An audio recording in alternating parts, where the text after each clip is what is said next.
शुरुआत विद्यार्थियों, पंचशील की ऑनलाइन क्लासेस में आप सभी का स्वागत है। कोरोना महामारी के चलते हम विद्यालय नहीं आ सक रहे हैं, लेकिन फिर भी हमारी पढ़ाई, हमारी जो निरंतर प्रयास है वह हमेशा आपके साथ हैं ताकि आप आगे बढ़े। और जिस उत्साह के साथ आप कक्षा में हमारे साथ लगे रहते थे, हमेशा पढ़ाई में जोश और उत्साह आपसे देखने को मिलता था, वही आप घर में भी वैसे ही उसी प्रकार से करेंगे। तो आज हम कक्षा 7 विषय संस्कृत का पाठ 1 सुभाषितानी पढ़ेंगे। और आप सब बुक खरीद लीजिए। अगर आप खरीदेंगे तो उससे जो मैं आपको बताऊंगा यहाँ से, उससे आपको आसानी रहेगी। एक आपकी जो पेन कॉपी होती है वह बना लीजिए, और जैसे जैसे मैं आपको गाइड करता जाता हूँ वैसे वैसे आप चलते रहिए। ये सारा वर्क आपका एक साथ होना चाहिए।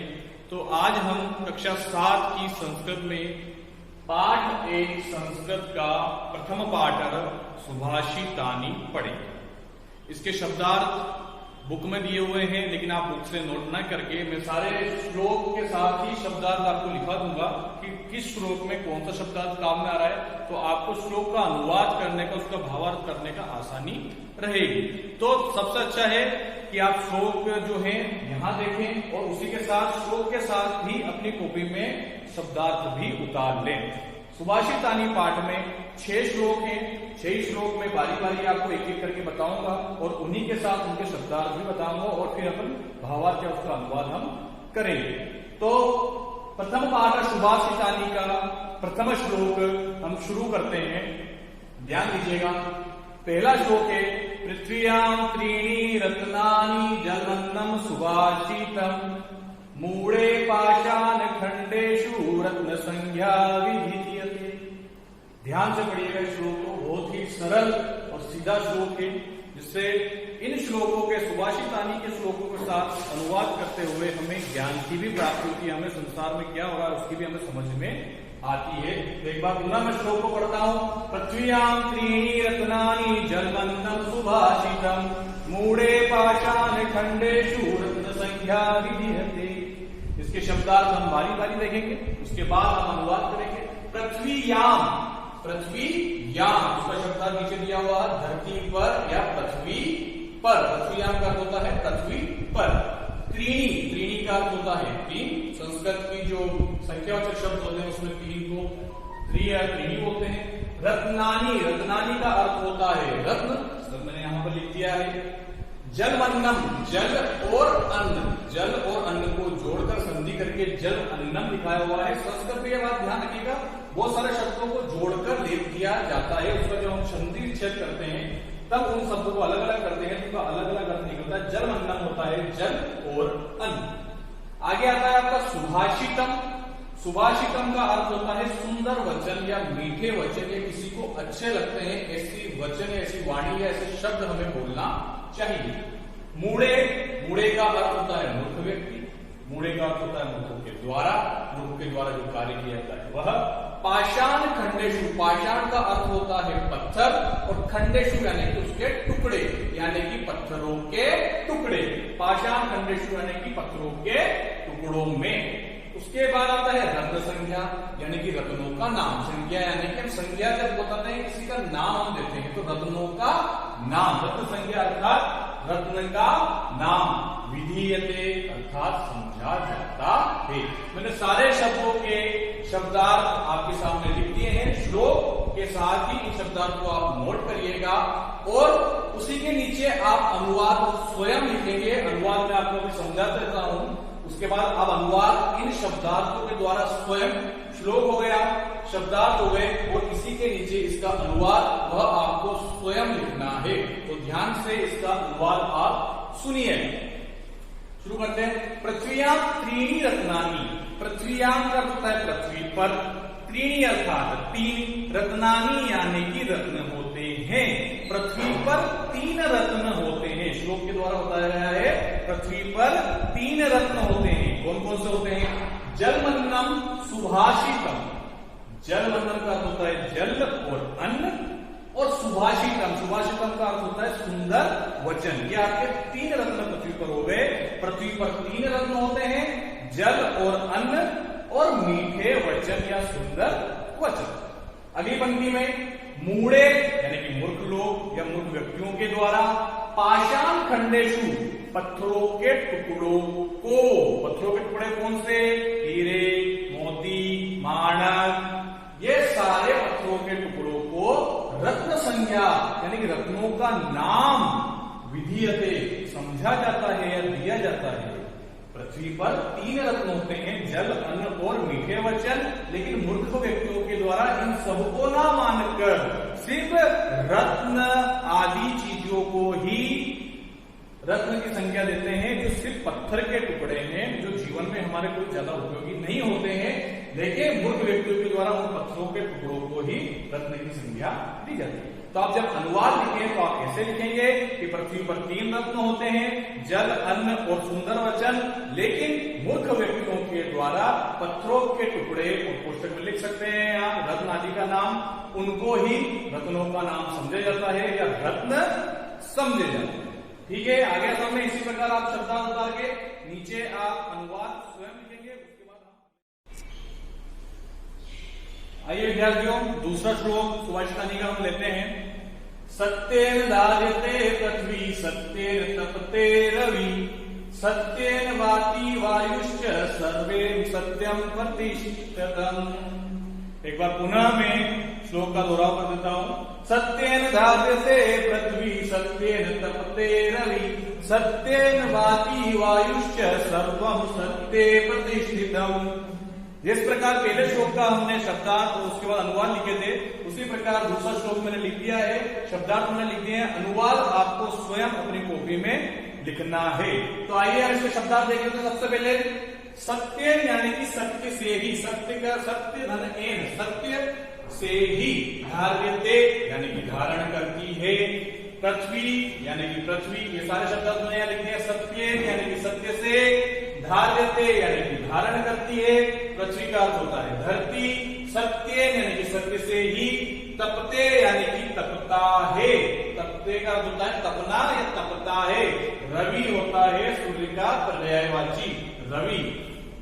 फिर सत्य यानी कि सत्य से ही, वाति यानी कि बहती है, वाति का अर्थ होता है बहना, वायुश्च वायु धन च अर्थात वायु भी, च का अर्थ होता है और या भी, वायु भी, सर्वम यानी कि सभी जगह, सत्य यानी कि सत्य ही, प्रतिष्ठितम यानी कि स्थित है। इस प्रकार सारे श्लोक का मैंने शब्दार्थ यहाँ पे लिख दिया है, आप ध्यान से इनको देखिएगा, समझिएगा, अपनी कॉपी में नोट कीजिएगा और उन्हीं के आधार पर आप अपना अनुवाद लिखिएगा।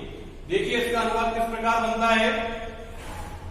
सत्येन धार्यते पृथ्वी, अर्थात सत्य से ही पृथ्वी धारण करती है या सत्य से ही पृथ्वी धारण करती है। सत्य तपते रवि, और सत्य से ही सूर्य जो है तपता है, सत्य से ही सूर्य तपता है। सत्येन वाति वायुश्च, और सत्य से ही हवा या पवन बहती है। सर्वम सत्य प्रतिष्ठितम, और सभी जगह सत्य विराजमान है या स्थित है, अर्थात सभी जगह सत्य की प्रस्तुति मौजूद है। एक बार फिर मैं इसका आपको अनुवाद बताता हूं, आप किस प्रकार लिखेंगे। सत्येन धार्यते पृथ्वी सत्येन तपते रवि, अर्थात सत्य को पृथ्वी धारण किए हुए है या धारण करती है, सत्य से ही सूर्य तपता है। सत्येन वाति वायुश्च सर्वम सत्य प्रतिष्ठितम, और सत्य से ही वायु बहती है और सभी जगह सत्य विराजमान है। आप अनुवाद इस प्रकार लिखेंगे कि सत्य को पृथ्वी धारण करती है, सूर्य जो है सत्य से ही तपता है, वायु भी सत्य से बहती है और सभी जगह सत्य। तीसरा श्लोक हम देखेंगे इसी क्रम में आगे बढ़ते हुए। दाने तपसी शौर्ये च विज्ञाने विनये विस्मयो नाही कर्तव्यो बहुरत्ना वसुंधरा। सुभाषितानी पाठ का ये तीसरा श्लोक है, इसके शब्दार्थ मैंने यहाँ लिख रखे हैं। इसी प्रकार आपको इसके नीचे अनुवाद लिखना है, जैसे दोनों श्लोकों का मैंने बताया है। दाने अर्थात दान में, दान धर्म जो कर्म हम करते हैं, दाने अर्थात दान में, तपसी यानी कि तपस्या में, ये सारे शब्दार्थ आपको यहाँ मिल जाएंगे। शौर्य यानी कि शौर्य में, बल में, पराक्रम में। विज्ञानिक च का मतलब होता है और। जब हम इंग्लिश में एंड का उपयोग करते हैं, एंड का अर्थ होता है दो शब्दों में जब एंड लगा तो और बनता है, हिंदी में भी और बनता है, उसी प्रकार संस्कृत में शब्दों के यहाँ पर हम च का प्रयोग करते हैं और यह च जो होता है शब्द के पीछे रहता है। हिंदी और इंग्लिश में बीच में रहता है, तपसी और शोर है तो यहाँ पे एंड या और का प्रयोग किया जाता है, लेकिन संस्कृत में यह च पीछे आता है। लेकिन जब हम इसका हिंदी अनुवाद करेंगे तो इस च का और का अर्थ हम बीच में रखेंगे, तपस्या और शौर्य में। आगे देखिए, विज्ञाने यानी कि विज्ञान में, विनय यानी कि विनम्रता में, विनम्रता में, नए यानी कि नीति में, नए का अर्थ होता है नीति में, विस्मयो, विस्मय का अर्थ होता है आश्चर्यचकित होना, आश्चर्य करना, न यानी कि नहीं, ही मतलब निश्चित रूप से, कर्तव्यो यानी कि कर्तव्य में, बहुरत्ना वसुंधरा यानी कि बहुत रत्नों को वसुंधरा यानी कि होती है धरती। तो ये आपके शब्दार्थ यहाँ पर हो गए हैं। अब देखिए मैं इसका अनुवाद कर देता हूं।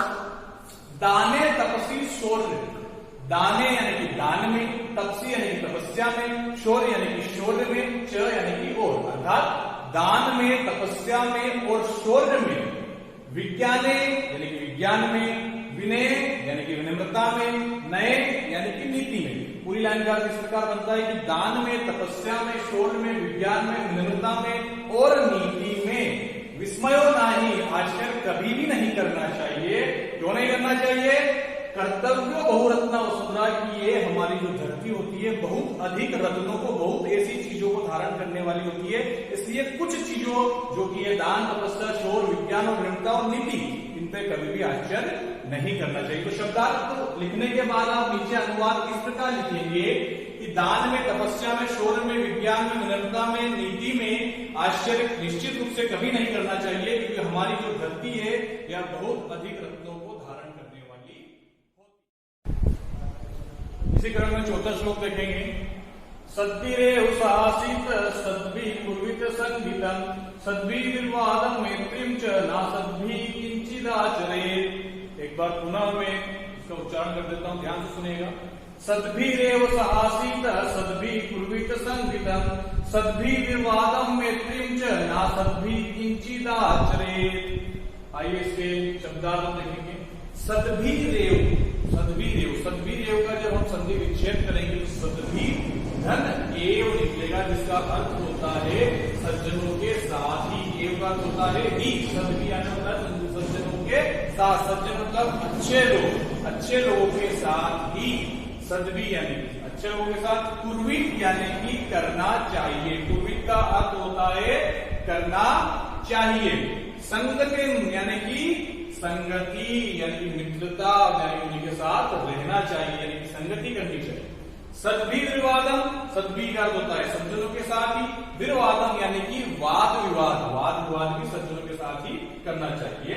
तो संगति का संगति हो गया, सद्विवादम का सज्जनों के साथ वाद विवाद, मैत्रीं यानी कि मित्रता, च यानी कि और, ना सद्भिः और असज्जन लोगों के साथ नहीं, जो लोग सज्जन नहीं है अर्थात असज्जन लोगों के साथ। ना सद्भिः का अर्थ होता है असज्जन लोगों के साथ किंचिदाचरेत्, कुछ भी नहीं करना चाहिए। तो ये आपके शब्दार्थ हो गए हैं।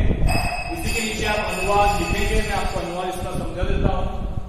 सद्भिरेव साहसित, साहसित होता है सह धन आसित, सह यानी उनके साथ, आसित यानी कि बैठना चाहिए। सद्भिरेव साहसित यानी कि सज्जन लोग, अच्छे लोगों के साथ बैठना चाहिए, उनके साथ रहना चाहिए। सद्भिः कुर्वित संगीतम और सज्जन लोगों के साथ ही संगति करनी चाहिए, अच्छा मित्रता करनी चाहिए। सद्भिः विवादम, विवादम का होता है वाद विवाद करना यानी कि वार्तालाप करना, वह भी सज्जन लोगों के साथ ही करनी चाहिए। मैत्रीं च और मित्रता भी सज्जन लोगों के साथ ही करनी चाहिए। तो पूरी इसका अर्थ बनता है शब्द का सद्भिः विवादम मैत्रीं च, अर्थात सज्जन लोगों के साथ ही वाद विवाद करना चाहिए और सज्जन लोगों के साथ ही मित्रता करनी चाहिए।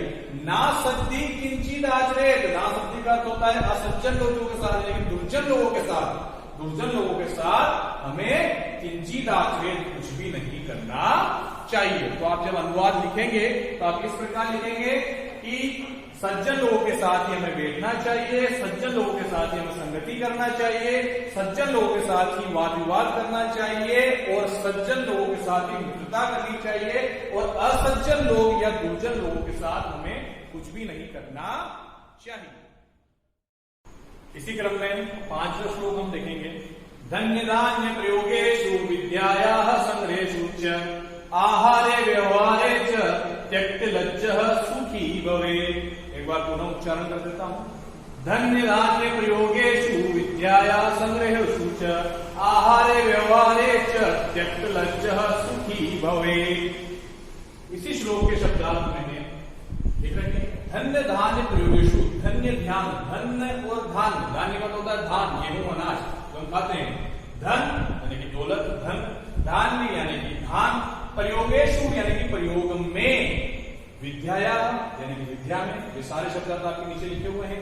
संग्रहेषु यानी कि संग्रह करने में या संग्रह में, आहारे यानी कि भोजन में, आहार जो हम खाते हैं वो होता है भोजन, आहारे यानी कि भोजन में, व्यवहारे यानी कि व्यवहार में, च यानी कि और, त्यक्त लज्जः, त्यक्त लज्जः का अर्थ होता है संकोच को छोड़ने वाला, सुखी का होता है, सुखी भवेत् का होता है। तो श्लोक का हिंदू अनुवाद हम देखेंगे, आपको उसी प्रकार शब्दार्थ नीचे अनुवाद स्वयं लिखना है। धन्य धान्य प्रयोगेषु, धन और धान्य के प्रयोग में अर्थात धन और अनाज के प्रयोग में, विद्यायाः संग्रहेषु च और विद्या का संग्रहण करने में यानी कि इकट्ठा करने में, यानी कि कहीं भी हमको ज्ञान मिल रहा है तो वहां से ज्ञान प्राप्त करने में, आहारे व्यवहारे च, आहार में अर्थात भोजन में, व्यवहार में यानी कि हम जिससे व्यवहार निभाते हैं, व्यवहार करते हैं उसमें, च यानी कि और, त्यक्त लज्जा यानी कि संकोच को छोड़ने वाला, लज्जा यानी कि शर्म को छोड़ना, त्यक्त यानी कि छोड़ने वाला, लज्जा यानी कि लज्जा या संकोच या शर्म को छोड़ने वाला, सुखी भवेत्, सुखी होता है। तो आप अनुवाद इस प्रकार लिखेंगे कि धन दान के प्रयोग करने में अर्थात धन और अनाज का प्रयोग करने में, विद्या संग्रहेषु च और विद्या का संग्रह करने में, आहार व्यवहार, आहार यानी कि भोजन और व्यवहार में, त्यक्त लज्जा जो व्यक्ति संकोच को छोड़ देता है वह सुखी रहता है। तो आप शब्दार्थ के अनुवाद की लिंक डालेंगे और अनुवाद लिखेंगे, आपको जहां भी जरूरत पड़ेगी शब्दार्थ की आप यहां से लिखेंगे। एक बार पुनः इसका अनुवाद अच्छे से बताता हूं। धन दान के प्रयोग में, विद्या में, विद्या का संग्रहण करने में, आहार में और व्यवहार में जो व्यक्ति संकोच को छोड़ देता है वह सुखी होता है। छठा श्लोक देखिए। क्षमा वशीकृति लोके क्षमया किम न साध्यते, शांति खड्गः करे यस्य किम करिष्यति दुर्जनः। पुनः मैं श्लोक का उच्चारण करूंगा। क्षमा वशीकृते लोके क्षमया किम न साध्यते, शांति खड्गः करे यस्य किम करिष्यति दुर्जनः। इसका हम शब्दार्थ देखेंगे। क्षमा यानी होता है माफ करना, क्षमा वशीकृति लोके, लोके यानी होता है संसार, कृति यानी कि करना, वशी यानी कि वशीकरण। क्षमा वशीकृते लोके यानी कि संसार में क्षमा यानी कि माफ करना सबसे बड़ा वशीकरण है, यानी कि माफ करना या माफी मांगना। संसार में वो सारी चीजों को हम अपने वश में कर सकते हैं। क्या क्या वश में कर सकते हैं ये बताएंगे आगे। क्षमया यानी कि क्षमा के द्वारा, किम यानी कि क्या, न यानी कि नहीं, साध्यते यानी कि साधा जा सकता है। शांति खड्ग, शांति मतलब होता है शांति, खड्ग यानी कि होता है तलवार, शांति खड्ग यानी कि शांति रूपी तलवार, शब्दार्थ में दिया हुआ है। करे, करे यानी होता है हाथ में, कर का अर्थ क्या होता है हाथ में, हाथ का पर्यायवाची होता है करे। यस्य किम यानी कि जो कि, करिष्यति, करिष्यति यानी कि करेगा, दुर्जनः, दुर्जन यानी कि बुरा व्यक्ति। श्लोक के शब्दार्थ आपके सारे यहाँ गए हैं, मैं आपको इसका अनुवाद समझाता हूं। इस शब्दार्थ के नीचे ही आप अपना अनुवाद लिखेंगे। क्षमा वशीकृति लोके, लोके यानी कि संसार में, कि संसार में क्षमा यानी कि माफ कर रहा है, माफी मांगना, वशीकृति यानी कि वशीकरण है। संसार में क्षमा ही सबसे बड़ा वशीकरण है, अर्थात क्षमा से हम सब कुछ हासिल कर सकते हैं, प्राप्त कर सकते हैं। क्षमया यानी कि क्षमा से, किम न क्या नहीं, साध्यते यानी कि साधा जा सकता, और क्षमा से हम क्या नहीं सा सकते। फुल लाइन का अर्थ हुआ कि संसार में क्षमा ही सबसे बड़ा वशीकरण है, और क्षमा से हम क्या नहीं सा सकते। शांति खड्ग करे, करे यानी कि हाथ में, शांति खड्ग यानी कि शांति रूपी तलवार, अर्थात जिस व्यक्ति के हाथ में शांति रूपी तलवार है, यस उसका किम यानी कि कुछ भी या क्या भी, करिष्यति यानी कि करेगा, दुर्जना यानी कि बुरा व्यक्ति, और दुर्जन व्यक्ति यानी कि बुरा व्यक्ति भी उसका कुछ नहीं कर सकता। पूरे श्लोक का अर्थ मैं दोबारा अच्छे से समझा देता हूं कि पूरे संसार में क्षमा रूपी वशीकरण है, और क्षमा से क्या नहीं साधा जा सकता। जिस व्यक्ति के हाथ में शांति रूपी तलवार होती है, उसका बुरा व्यक्ति या दुर्जन व्यक्ति भी कुछ नहीं कर सकता है। इस प्रकार में 6 श्लोक के आपको अनुवाद समझाए हैं। आप प्रत्येक श्लोक के नीचे अनुवाद लिखेंगे और अपनी कॉपी कंप्लीट करेंगे। कुछ भी समस्या हो तो व्हाट्सएप या मेल के द्वारा मुझे बताइएगा। फिर इसके आगे हम प्रश्नोत्तर अगले वीडियो में देखेंगे। इसके आगे हम प्रश्नोत्तर बताएंगे। आप कॉपी में अपनी कंप्लीट